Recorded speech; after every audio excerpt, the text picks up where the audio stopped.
My name is Clémentine Schilte, and today we have the live session of the MOOC Viral Outbreaks and Pandemics, a One Health Approach.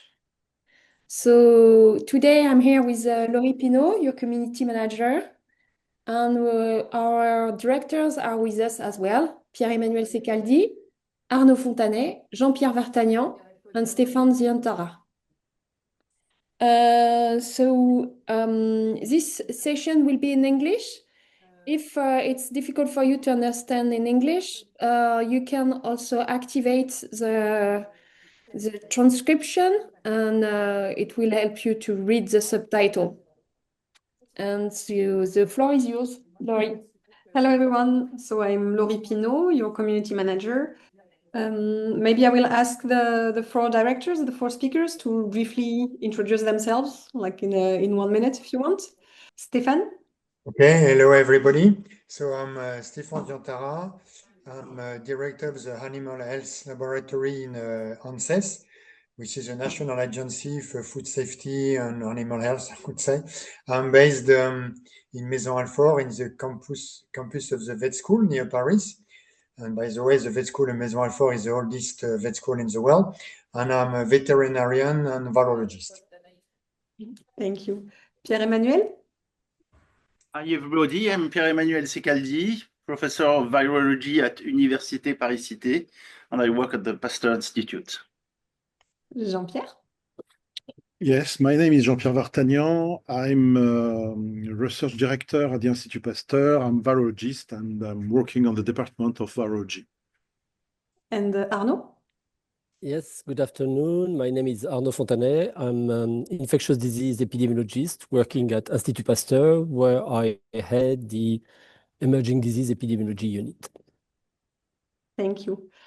Okay, so this is just to remind you briefly what the MOOC is about. It has six chapters, 3 to 9 sessions each, and you're able to use some MCQs at the end of each session. And there is also the option of a payable certifying exam that will start next week, and you can still register for it. So the speakers, we went through the presentation of them, and now the first question. So one of the first questions that was asked in the registration form is, how can the Global South fight the challenges of tropical outbreaks? And what are the priorities when the resources are limited? Arnaud, I don't know if you want maybe to give a few points. So I will start. Well, actually, it's a very key point because, as you may already know, many countries in the Global South are in what we call the hotspots for emerging infectious disease, places where we would expect new outbreaks, epidemics, and eventually pandemics to start, namely Sub-Saharan Africa, also Southeast Asia. There would be potential other places. One thing to remember, if you look at the history of the past 25 years and all the new emerging infectious disease that ended up in large epidemics or pandemics, we have never been able to predict where they would start and which would be the virus and when it would happen. I will speak about viruses because they are the source of most of those emerging infectious disease. And if you take, for example, let's say the example of Ebola, there were indeed a number of outbreaks which started in the Central Africa, which is the usual places, but the very large Ebola epidemic that we experienced in 2014, 2016 was in West Africa, in one of those unexpected places. And I could go on with many other examples where we have seen those emergences and sometimes have not been able to react with the speed that would be necessary.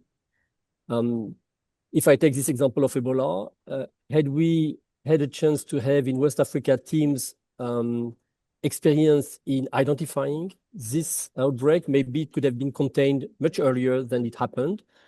Just for the historical fact, the first cases was in December 2013, and it took 4 months before the diagnosis was made. 4 months during which it might have been able to contain that epidemic, as it is currently done in Central Africa. If you look at Ebola outbreaks in Central Africa, now they can be pretty quickly contained. So to go back to this point, I would say what is essential at this stage is the strengthening of the surveillance system. Because we are not able to find out where those new outbreaks will start, we have to be in a position to detect them at the very early beginning so that the countries are in a capacity to react and stop those epidemics, which also means that beyond the surveillance system, you should have in-house in each of these countries the capacity for early reactivity, teams, sometimes for the Ministry of Health, sometimes for other type of institutions, able to be deployed in the field, make the first assessment, be able to say, well, this is something we know and this is how we are going to tackle it. Or sometimes we do not know, we need to bring these samples back to our reference laboratories so that we can make a first assessment of whether it's a totally new pathogen or not. And eventually, in cases that their country doesn't feel in capacity to respond because it's, for instance, a completely new phenomenon, then you would ask WHO or other support systems to come back and help in the management and containment. So my point is, in terms of priority, a very strong surveillance system and local capacities for deployment and diagnosis on site. And eventually, when you realize the situation becomes a bit too difficult because we are dealing, for instance, with a new virus, and be able to ask for help, asking to WHO and other places which have the capacity to respond in those circumstances. Thank you, Arnaud. And perhaps if I can just complete what Arnaud said, in the vet field, for example, and as Arnaud said, it is very important to isolate and characterize viruses or new viruses. And I would just give one example of what we did. You have one virus, which is foot and mouth disease virus, which is very important in veterinary field. And it's absolutely impossible to send samples to Europe, for example, or to US and so on, because of the regulation. It's very, very expensive if you use a United Nations regulation. So, for example, we have developed lateral flow device. So in the field, you can use this lateral flow device. You inactivate the virus with citric acid. You can send it by post mail, for example, to our lab, to my lab. And then we can transfect the RNA, because this is a positive RNA, and we can isolate the virus and characterize and sequence the virus. So that is really an example of how to deal in a country with low limited resources and to obtain information about the pathogen which is circulating. So this is, of course, an important element in the surveillance of the virus, the viral disease. Thank you, Stefan. I guess this, I was sure that the second question is like in the direct, the follow-up to the first one. When you mentioned surveillance, like one of the questions is, what are the main current limits of the surveillance systems? And like you mentioned that it's one of the main priorities for the Global South to be able to detect and new pathogens. But in the Global North, what would be the main current limits of these systems? And for instance, you can talk about France, but you can take any other example if you want. Mm-hmm. Sure. I may start with this. I will leave it to Stefan to maybe comment on the veterinary side or even the One Health component when we are trying to combine surveillance in animals and humans, because he has more experience than I have in that area. But now I'm going to talk about a disease which I have followed closely, and I'm talking about COVID-19, the pandemic in 2019. We were facing a new virus. We were able to have access to the full sequence of the virus by January 10, after it was shared by some colleagues from Shanghai University on the shared website, virological.org. And from there, it was possible to get the primers that would be used for detection of the virus in samples of patients coming with symptomatic respiratory disease, basically.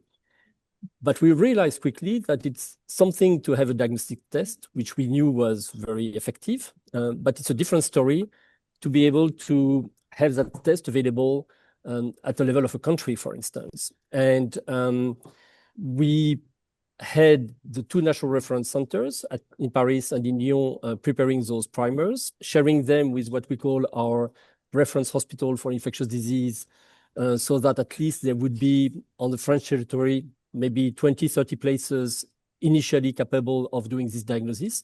But very quickly, we end up being in shortage of reagents and not in a capacity to test. And you know that when you're in the middle of the winter, people with respiratory symptoms that could be COVID cases were extremely large numbers. And so we could face here the limits of our surveillance system. I mean, we're talking about country, France, which has well-equipped laboratories and hospitals and everything you would want to be able to provide those diagnoses. But because we just didn't have enough reagents and we were not able to get that test running beyond a few dozens of facilities at the very beginning of the epidemic, we were not in a capacity to monitor the progression of the epidemic on the French territory. And that turned out to be very critical. I mean, there were some places where the epidemic started, which we completely missed.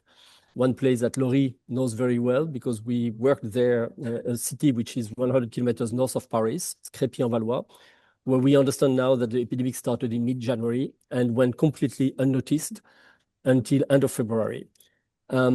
Here, there's one new element that was not existing in 2020 that may turn out to be extremely interesting in the future, which is the surveillance of wastewater.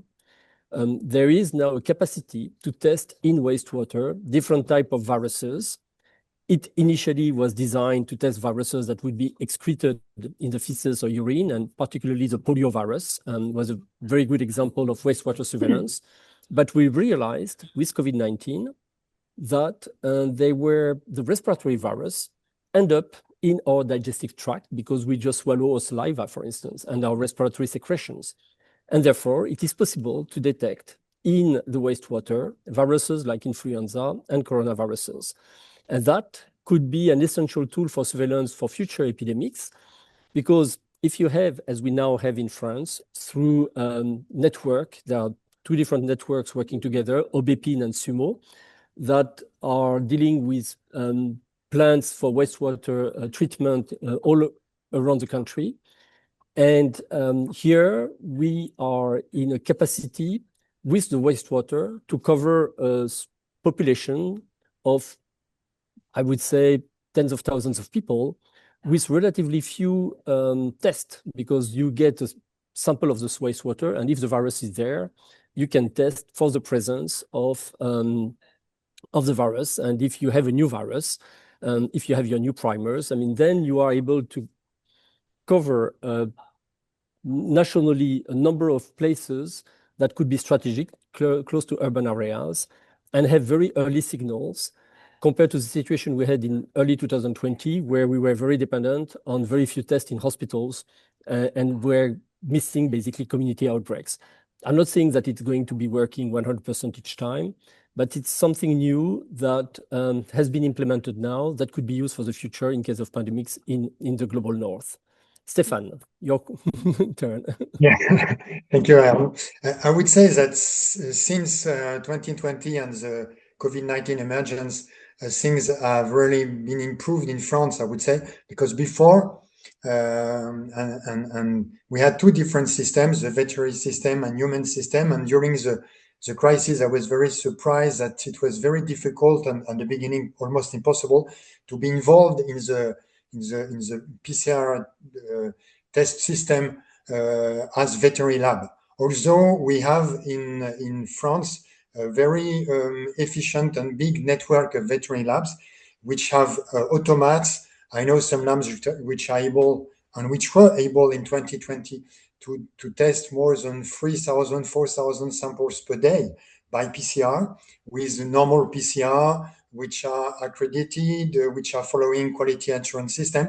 And at the beginning, it was not evident for everybody that the vet labs could be involved in that. Things have changed. Now, I think there is no more question about that, which is a very good point. There is also a research program now with One Health approach, where human virologists and veterinary virologists work together. Yesterday, there was a paper from on West Nile, which has just been published about the West Nile cases in France, 2025, where you have a lot of sequences from human, animals, mosquitoes, and so on. And I had the chance to work on West Nile since the year 2000. And in West Nile field, it was evident that we had to work together with human, vet, mosquitoes, people, and so on. This was not always the case for other pathogens.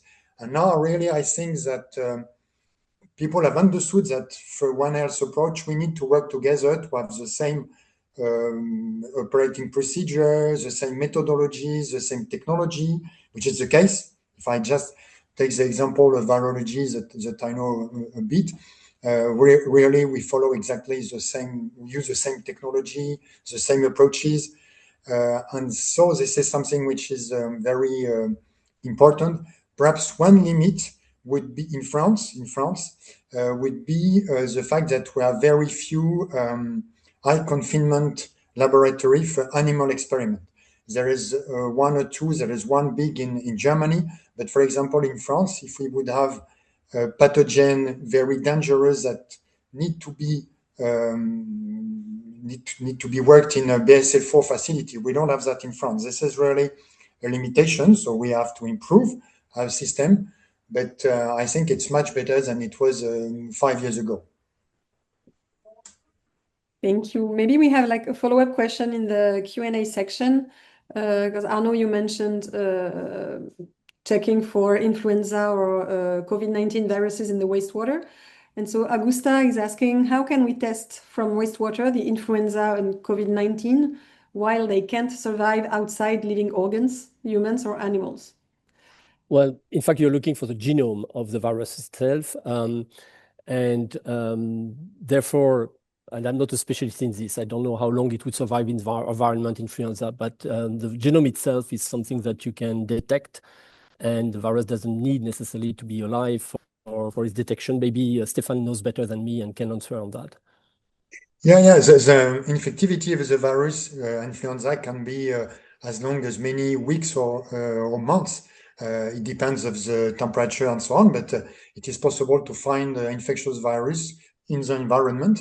But as Arnaud said, the system of surveillance is based on PCR, on genome detection. So you do not necessarily need the pathogen to be alive in the wastewater to be able to detect it. Yes. Yeah. Okay, thank you. I think we can go with the next question. I don't know how to change the slide. Yes. So another question that was asked in the registration form is how has the burden of human-to-human transmitted viral illnesses changed over time? Because as spillover of zoonotic viruses into humans occur, one could expect that the number of endemic viral illnesses would be expected to increase over time.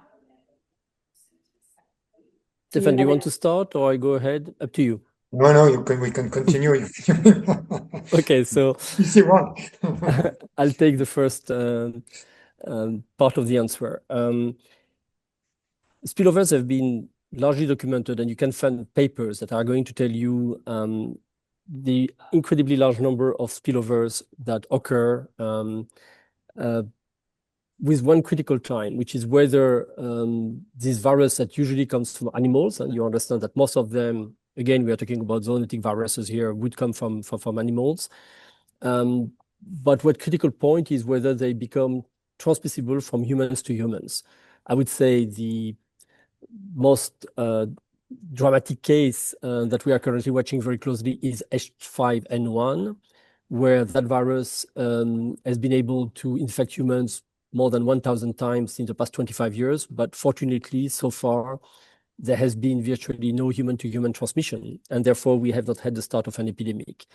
But now, if I'm considering it on a slightly different perspective, not only counting number of spillovers, but spillovers that ended up in epidemics or pandemics of real magnitude, what really strikes me is that if you look at the past 25 years, we have had at least 10 of these spillovers that ended up in major epidemics or even pandemics.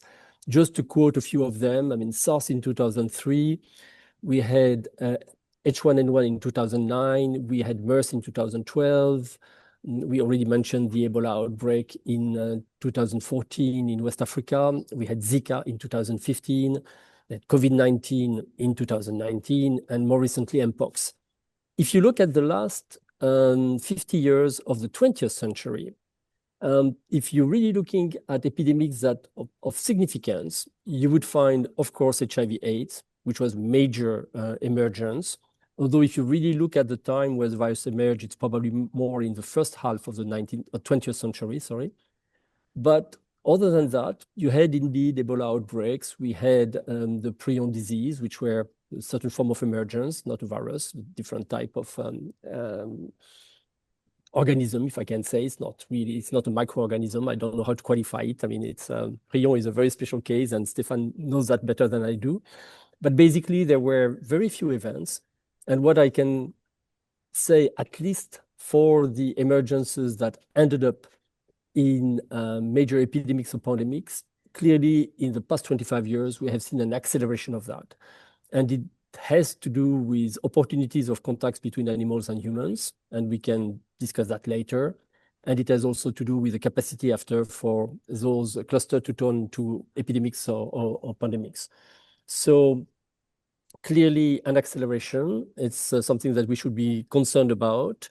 And now I will hand it over to Stefan for more information. Yes, I cannot add more than what Arnaud said because really you have described the situation. The only thing is that the spillover mechanism is a very, very rare event.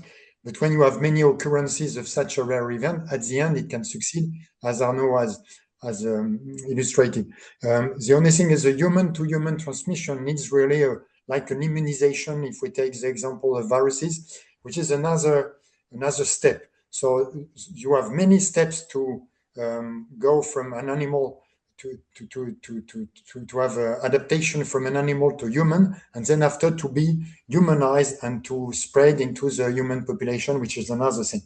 But as Arnaud said, we really have seen an increase in the number of pathogens, in particular viruses, mainly viruses, which were able to jump from the animal species to human because of what Arnaud has described, and in particular the modification of all the ecosystems. Also the international trade, which is probably very, very important. We see that for zoonotic diseases, the fact that one virus which has been able to cross the species barrier somewhere in the world has the capacity to spread in all the world. And we see that also the emerging diseases which are linked to animals or humans because of this incredible capacities that now we have to go from one part of the world to another. So yes, I don't have other things to add to what Arnaud said, and I hope we have answered to the question. Thank you. So I think we can go, yes, to the next question. So several pandemics are described in the MOOC, and you already mentioned some of them. So AIDS, influenza, Ebola, Zika, SARS, MERS, COVID, and Mpox. And one question asked by the participants is, did all those pandemics make changes in the genome of the affected populations? Stefan, do you want to go ahead or I go ahead? Well, I can this time because what I understand from the question is the changes in the genome of the affected population, so the people affected. Yeah, so for me the answer is no. Really, to change the genome, you really need a coevolution on a very, very long time. We can see that in animal population where when you have a coevolution, but during a delay which is very, very long, hundreds of thousands of years or millions of years, you could probably find some resistance to a pathogen with some genome modification, which is absolutely not the case of all the pathogens which are described here in a very short period of time. So for human and for animals, all these emerging diseases have no consequences on the genome of the infected animals or people. Just as a follow-up, I would say, in my recollection, there was one instance where this sort of selection has been shown was regarding the plague epidemics.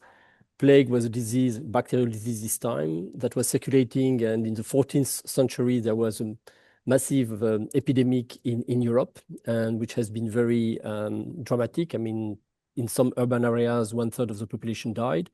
And there have been some papers since explaining that some form of natural immunity that was protecting against plague might have been selected in human population. But you need to have a disease that kills as much as plague did in those days. And as Stefan was saying, I mean, this is something that happened a few centuries ago. It takes really time before this selection process can operate. Of all the viruses that you were mentioned here, there is one where there is a mechanism of resistance which has been pretty well described. It's regarding HIV/AIDS, where you have a receptor, CCR5, in the CD4 cells that can, in some, with deletion of 32 bases, become resistant to infection by HIV. And there are some of the population that are homozygous to this. It's, I think, I would say 1% of the Caucasian population, and those people cannot be infected with HIV/AIDS.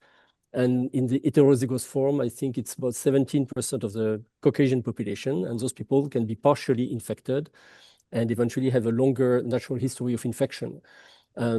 Unfortunately, that mutation associated with resistance was very little present in African populations. So even the continent that was most affected by the epidemic, that form of resistance did not exist and would not have been over-selected. But again, it's a matter of centuries or decades, not a matter of 20 years before these sort of mechanisms would be impact the human genome. Thanks, both of you.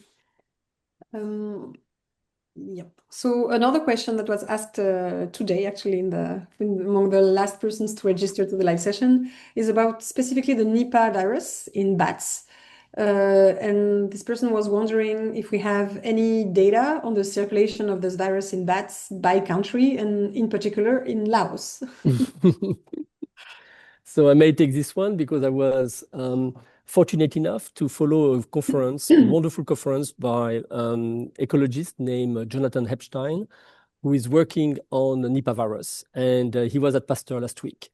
And he gave an incredible talk describing the circulation of Nipah, particularly in Bangladesh and in India, where currently, I mean, these are the hotspots of circulation for Nipah. As you may know, in human populations, there has been a large outbreaks in Malaysia and another one much smaller in Philippines. But basically, these are the places where Nipah has been seen in human populations. Now, he had one slide, which I checked, and which was showing the countries where the Nipah virus had been seen in bats. And clearly in Southeast Asia, and I went a little bit on the reference later on just to confirm, there have been Nipah virus found in those pteropus, you know, these are these very large fruit-eating bats in Southeast Asia, in Laos, Thailand, Cambodia. I mean, those countries have already evidence of the presence of the virus in the bats. But to my knowledge, there has not been human cases described in either Laos, Cambodia, or Thailand. And currently, really, the outbreaks that we see are in Bangladesh and in India.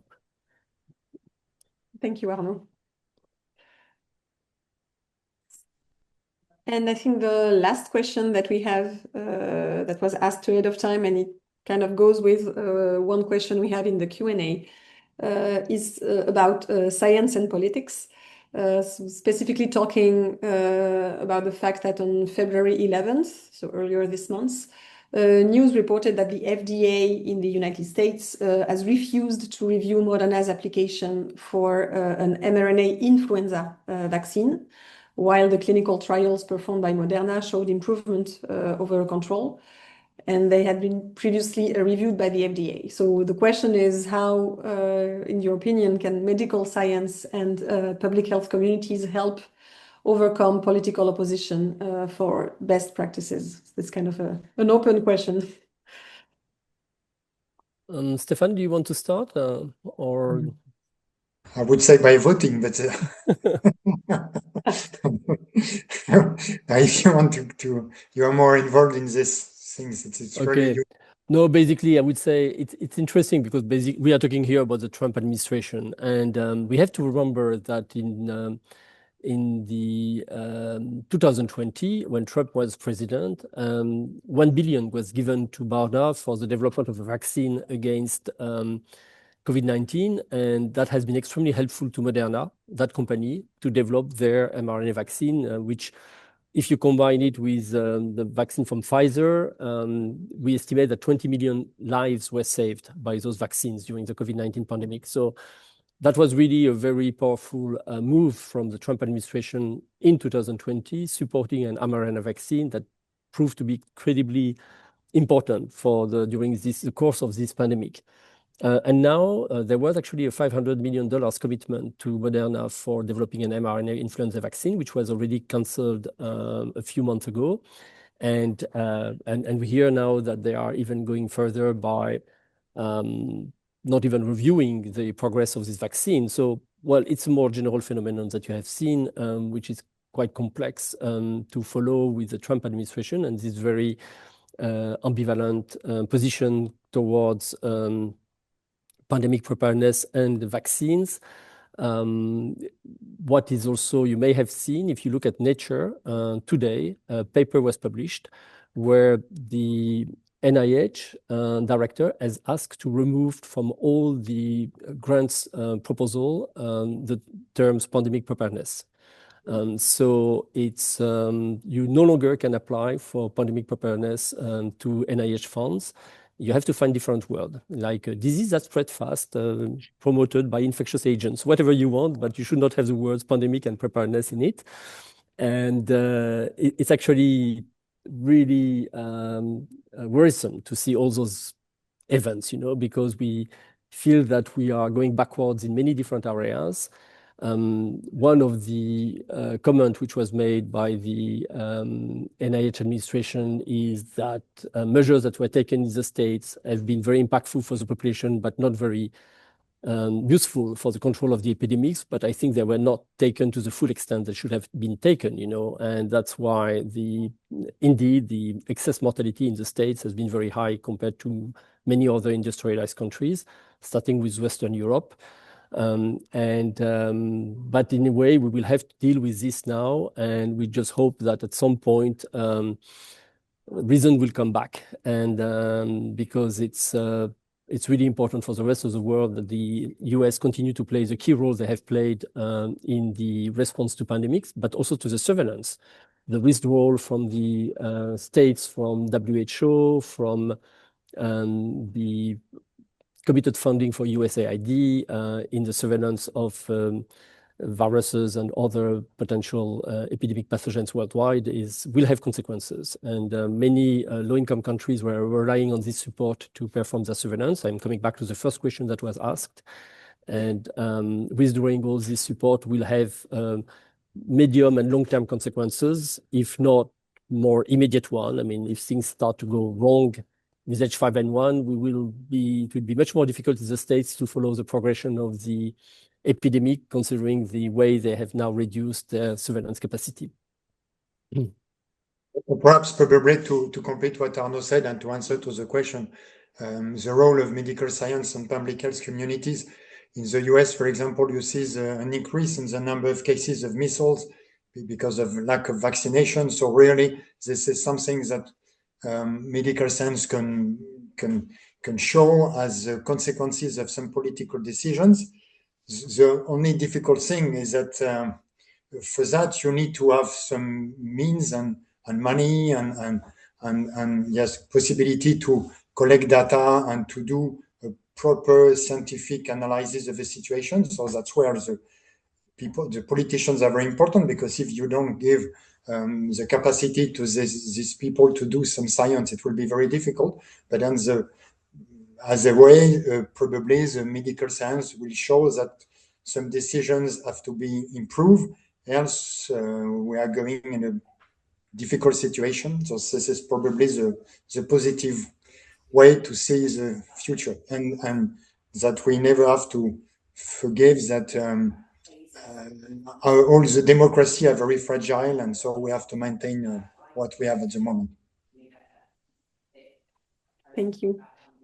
I think we are done with the questions that were asked ahead of time. So I don't know if some of the persons who are connected have any questions to be asked in the Q&A. No, I could just say a few quick words about lessons for the COVID-19, and this period has been really very instrumental in mobilizing the entire scientific community worldwide, because we had to face a pandemic which had been unprecedented. I mean, if you have to go back to probably Spanish flu in 1918, 1919, and AIDS, but AIDS had a much slower progression in population because of its long incubation period. To face health crisis related to infectious agent of that magnitude. And the mobilization of scientists has been incredible. This mRNA vaccine that we have already discussed was in fact developed in 5 days. We already mentioned that our colleagues from Shanghai had sent the full sequence of the genome on January 10. At Moderna, they were at that time working on MERS coronavirus vaccine. And they had already identified the mRNA that they needed for producing the spike protein for MERS coronavirus vaccine. And they just did basically the same for this new coronavirus that they had, and identified very quickly where they would have to take their mRNA to get the spike of the SARS-CoV-2 responsible for COVID-19. And they also had identified 2 mutations that were necessary to stabilize the spike protein in what we call a pre-fusion position, which is the one against which the antibodies are targeted. So that critical development could be put in place 1 day after they had the sequence. 10th of January, they had the sequence. On 11th of January, they had put these 2 proline mutations that were stabilizing the spike protein of SARS-CoV-2. And 5 days later, January 15, they had already encapsulated in nanolipids this mRNA so that it would be protected from the site of injection to the cell. And then they sent it into development because they needed to have quality lots for the phase 1 trial. But it was only 5 days of development. And we had in March the first phase 1 trials. In May, once they had got additional doses, they were able to perform the phase 2 trials so they could check it was safe and the level of the doses they would need for a proper vaccine. And then in July, they could go for the phase 3 trial, where you had 20,000 people randomized to receive the vaccine and 20 additional ones with a placebo. So in November, we had the first results telling us that we had a vaccine effective against COVID-19. And you see, it took only 5 days of development, but you always have the time required for the production to do your proper phase 1, 2, and 3 in humans. And then by the end of November, you needed to produce billions of doses to reach the human population, So 1 year for me is this length time that we will never be able to really compress it. I mean, of course, if we start with a disease for which we already have a vaccine like flu or coronavirus, you can go a bit faster in the phases for the experimentation in humans because we already have safety data on humans. But really, I mean, 6 months to 1 year for me will be a minimum. And but you have to realize at the same time that incredible progress had been made with these development of new vaccines. If you look at the drugs in COVID-19, it did not work as well as we expected. And I was among the people who would have said at the beginning, it's more likely we will have a drug than a vaccine. I was very happy to have a vaccine, and it turned out to prove incredibly useful and life-saving. But the drug, it took 2 years. It's Paxlovid, which was the first really active drug that we had for the COVID-19. What we have now to realize is that in the meantime, there are new approaches to drug discovery that have been really stimulated by a new device, which we call AlphaFold, developed by DeepMind, affiliated with Google, and which is something that allows you to reconstruct the 3-dimensional characteristic of a molecule just based on the sequence, for instance, of that molecule and for a protein.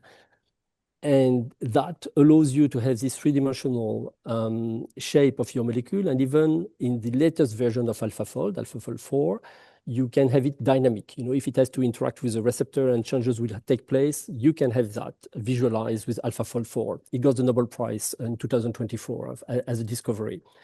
my point here is to say that for diagnosis, for treatments, and for vaccines, we really now have innovations.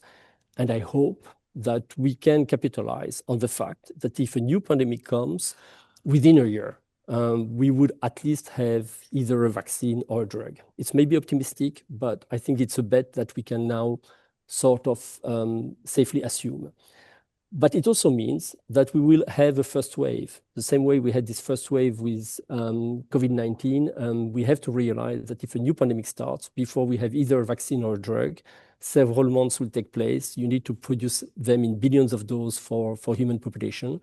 So we also have to learn from the lessons of COVID-19 for handling this first wave.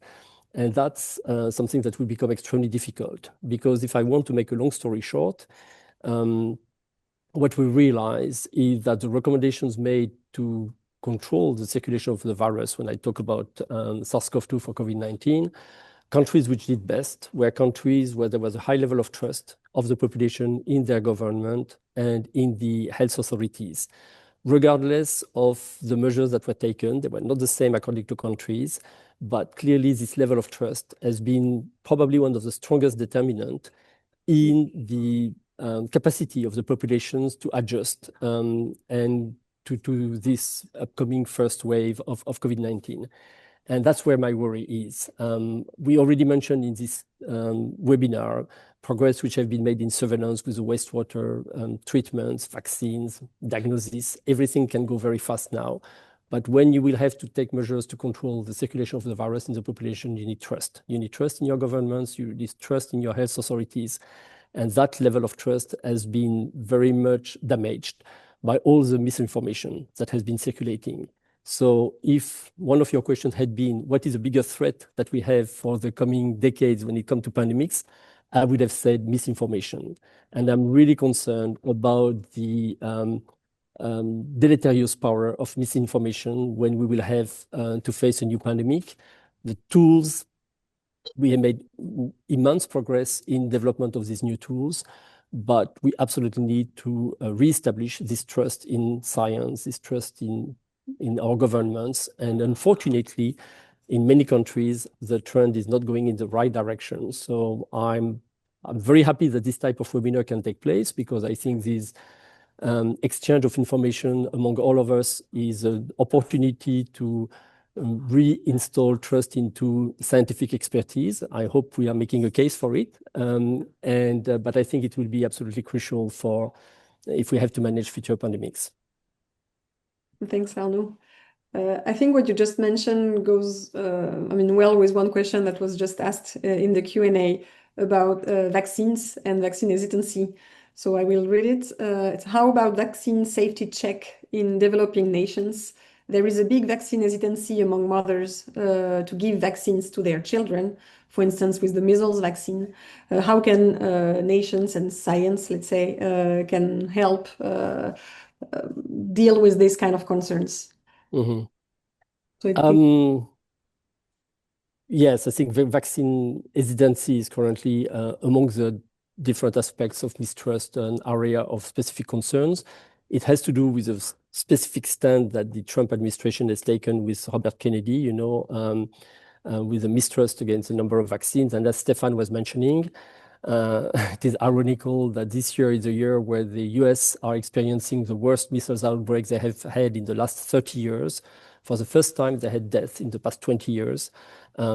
When they have a vaccine that works incredibly well and that is very safe. Talking about measles vaccine. What is interesting to know, is if I took this time, to explain to you about the development of the COVID vaccine, many people said it went so fast, and we don't know whether it has been properly tested. I really wanted to make this point that the development was only 5 days, but it took at least 6 months for the phase 1, phase 2, and phase 3. And I believe that we have not had many examples of vaccines that had gone through so much human testing before being released. There were 2 large randomized trials, 40,000 people each, and 20,000 to vaccines, 22 placebo for Pfizer and for Moderna. And I would not remember in the recent history so large trials, looking at the efficacy and as a byproduct, the safety of a vaccine on such a large population. So the safety has been properly tested.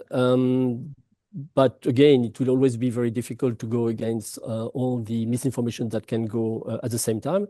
And indeed, vaccines may have side effects. We have to be very clear on that. We know it, but fortunately, they tend to be rare, and the benefit of the vaccine is usually largely exceeding the deleterious effects of the side effects.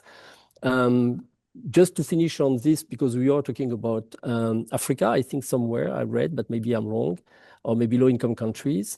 It's important for you to know that, as a rule, if you develop a vaccine, like let's say for Ebola in 2014, you know that the vaccine was tested in West Africa for Ebola. The vaccine has to be tested first on the population of the country where the vaccine was developed. So in that case, it was vaccine developed in Canada, and the first safety testing has been done in Canada. Then at the time of the Ebola epidemic, it was tested also, if I remember well, in Switzerland. I don't remember other countries in Europe or in the American continent, but it was tested, let's say, in so-called Caucasian populations first, before the phase 1 and 2 were carried out again, this time in Africa, and before the phase 3 was done at the place where the epidemic is circulating, because you need to be at a place where the epidemic is active to do your phase 3 trials. So the steps for testing vaccines so far have first involved the countries where the vaccine was generated when it comes to the safety, the very early steps. And once you know your vaccine is safe, you move to places where you try to see whether it's effective, where the epidemic is circulating, and sometimes it has to be in Africa if you are talking about an Ebola outbreak, for instance. As far as I remember, but here I may be wrong, but I do not remember of side effects that would be really specific to populations. My point here is to say that once you have done your safety test in a certain population, I believe there is a good chance you can assume that you will not see new side effects in other populations. But maybe I'm wrong here, and maybe there are some side effects that have been very specific to populations that would have a different genetic background, but I don't remember of an example just on the top of my head right now. You may want to add something, Stefan? No, I think you greatly described the situation. There is one question about bats, because we mentioned the bats earlier with Nipah viruses. So Sophia says that bats can or might play important role in the appearance of new zoonotic diseases. And given that there are over 1,400 bat species worldwide, how do researchers determine which bat species and geographic regions should be prioritized for the monitoring and the surveillance of new zoonotic diseases? How do you pick with this 1,400 bat species? Here is a vet. It's a question for the vet. Perhaps I can just begin. There were some diseases, as Arnaud has described, for example, MERS-CoV or Ebola, where the viruses were identified in different parts of the world. And the question was, where was the reservoir? So there were some studies to identify at the end bats, different bats, or Endra in Australia, different viruses. And so you go from the virus to the reservoir. And so you have to test many species of bats to find the good one. And sometimes we are not sure to have exactly the good one. And so it was, I would say, what was done before. Now we have technologies, methods to detect all pathogens in a sample, in a biological sample. So if you go in a bat colony, you take some samples and you try to find all the viruses in general which are present in the bats. So this is really a new approach to detect pathogens. After which colony, which area, it's a bit difficult, in fact, but probably in countries where you can find a lot of biodiversity. And we must not also forget that we don't necessarily know all the species of bats. There was something like 1,400. Probably there are others we don't know. There are a lot of questions also about the biology of all these bats, which is very complicated. And so it's probably in areas where you consider that you have the highest risk of emergence of some pathogens that you would focus your studies. And once again, trying to identify pathogens that probably we don't know at the moment from bats or from other species also. I don't know, Arnaud, if you want to I complete. would say that I fully agree with all what you said, Stefan. I would say that we have some usual suspects. If you look at beta coronavirus that have given birth to epidemics like SARS, MERS, or COVID-19, here we often find what we call this horseshoe bat. It's a rhinolophus or Hypocedarus bat at the origin, you know. But you have to be agnostic when you start. I will just tell you an anecdote. I was working in 2003 in the search for the animal reservoir for SARS-CoV in China. And there was a group of zoologists with whom we were working, the Chinese zoologists, and they suggested that we would start with the fruit-eating bats because the other group that is very often involved in the transmission of those viruses are fruit-eating bats. That's those that we find the Pteropus, you know, for whether you talk about Hendra, Nipah, Ebola, Marburg. And so our zoologists have said, go for the fruit-eating bats for SARS-CoV. And then there was a young student, PhD student, who went there and he started to capture the bats. But he was not so well informed and he brought back some insectivorous bats, which were the rhinolophus. So he had a difficult time with his boss, who was saying, well, come on, you didn't bring the right bats. But turned out that he ended up being the first author of a science paper because, well, it was the one that was the reservoir for SARS-CoV. So we have to be agnostic at the beginning, but at the same time, we have to realize that out of all those species of bats, there are some that are known to carry many of the viruses which are threats to humans. I would not be able to explain to you why those bat species would be more likely to carry viruses that could harm humans or intermediate hosts. But pragmatically, when you look at it, I mean, there are really two different families that harbor many of those viruses that have been responsible for important epidemics of the past decades. So the lesson is don't always listen to the director of your To your PhD. boss. Yeah. Thank you both. Maybe we'll end with the last question that's on the Q&A. It's about like more, I mean, One Health question, let's say, and you also mentioned a bit the different reasons, explanations for the spillovers. I think it goes with it. It's about, do you think that we should prioritize funding of habitats and species conservation to prevent, as a way to prevent more spillover, as a way to prevent epidemics from happening? Should it be something to prioritize? What are your thoughts on it?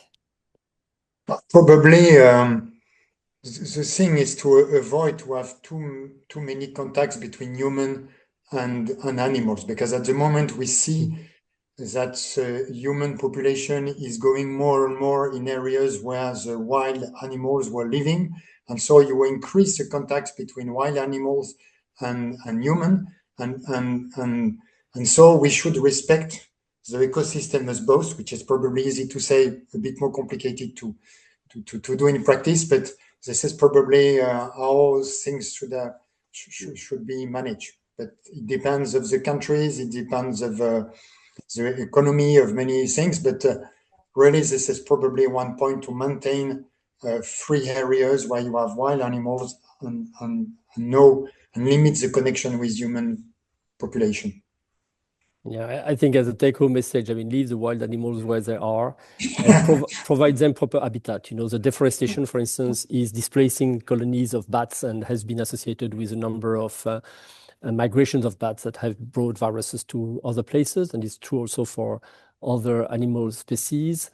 And sometimes even, I know for the Hendra in Australia, for instance, or the work of Raina Plowright, which is a wonderful ecologist, have been to restore some places and trees on which the bats can feed, so that they would not go in the contact of agricultural areas where they meet horses, you know. And I think the same was true in Malaysia for these fruit-eating bats that came into those very large pig farms. You know, they managed to organize it differently so that they had a buffer of 300 meters between the forest and those pig farms, whereas before even the branches of the mango trees were getting into the pig farms holes, you know, where the pigs were all gathered.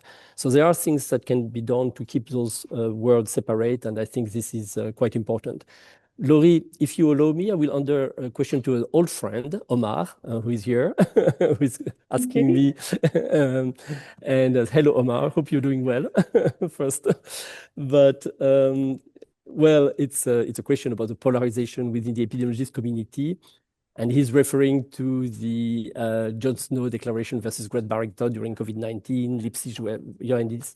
If I were to make a comment here, it turns out that the people that brought the controversy were the non-epidemiologists.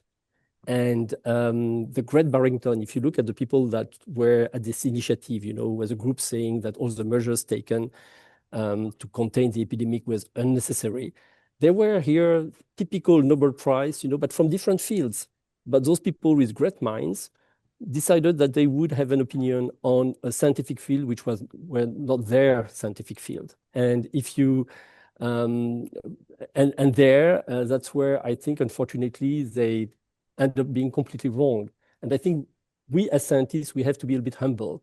When you have people like Mark Lipsitch, for instance, that you quote in your statement, who is the head of the mathematical modeling of infectious disease at the Harvard School of Public Health, excellent, you know, is now in a debate with Ioannidis. So Ioannidis used to be one of my favorite biostatisticians. I mean, I quote him for one of his best paper, Why Most Biomedical Research is False.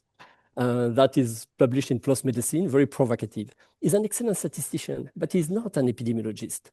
And Ioannidis ended up in a debate with Mark Lipsitch, but sorry to say, Mark is incredible mind as well, but 25 years of work in mathematical modeling of infectious disease. And Ioannidis is a statistician. That was not his field, and he ended up being completely discredited. And in those epidemics, unfortunately, we see sometimes people from other fields that have been extremely successful in their own area and decide that they will have an opinion on the topic because of its importance and visibility. But there, if you want to get out of your area of expertise, be careful, because in my the examples I have in mind, it didn't end well for those people that came out of their area of expertise to go into controversies with the real experts. And I myself, as a lesson, would never challenge Stefan when it comes to veterinary disease, because I know that I have very tiny portion of his knowledge, if any. And I think this is a lesson to be learned for us. I mean, we can end up being reasonably good in our own area, but better to stay in our area, particularly in those times of very big crisis. Thank you, Arnaud. So I think we'll probably close the live session now. So I'll remind all of you that this live session was recorded.